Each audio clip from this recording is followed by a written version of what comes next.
ஒரு சின்ன மலை கிராமம். அங்க வாழ்ந்த மக்கள் எல்லாரும் சிவனை அப்பான்னு தான் கூப்பிடுவாங்க. ஏன்றா அவங்களுக்கு சிவன் கடவுள் மட்டும் இல்ல, காக்குற அப்பா. அந்த ஊர்ல முத்து என்பவன் இருந்தான். அம்மா சிறு வயசிலேயே போயிட்டா. அப்பாவும் ஒரு விபத்தில் மறைந்தார். உலகமே காலியா போன மாதிரி முத்துவுக்கு தோணுச்சு. ஒரு நாள் இரவு இந்த மழை பெய்துகிட்டு இருந்தது. பசி, தூக்கமில்லை. கண்ணீரோட அவன் மலை மேல் இருந்த பழைய சிவன் கோவிலுக்கு போனான். சிவலிங்கத்துக்கு முன்னாடி உட்கார்ந்து மெதுவா சொன்னான், சிவனே, எனக்கு யாரும் இல்ல, நீதான் எங்க அப்பா. அந்த நேரம் இடி முழங்கிச்சு. மின்னல் ஒலிச்சது. அவனுக்கு ஒரு குரல் மாதிரி மனசுக்குள்ள கேட்டது. பயம் வேண்டாம் மகனே, அப்பா இருக்கேன். அடுத்த நாள் முதல் முத்துவின் வாழ்க்கை மாற ஆரம்பிச்சது.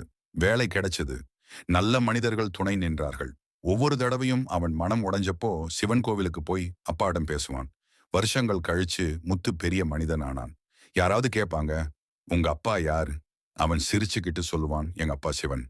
இன்னைக்கும் அந்த ஊர்ல மக்கள் சொல்லுவாங்க, அம்மா போல கருணை தர்றவன் சிவன், அப்பா போல காப்பவன் சிவன்.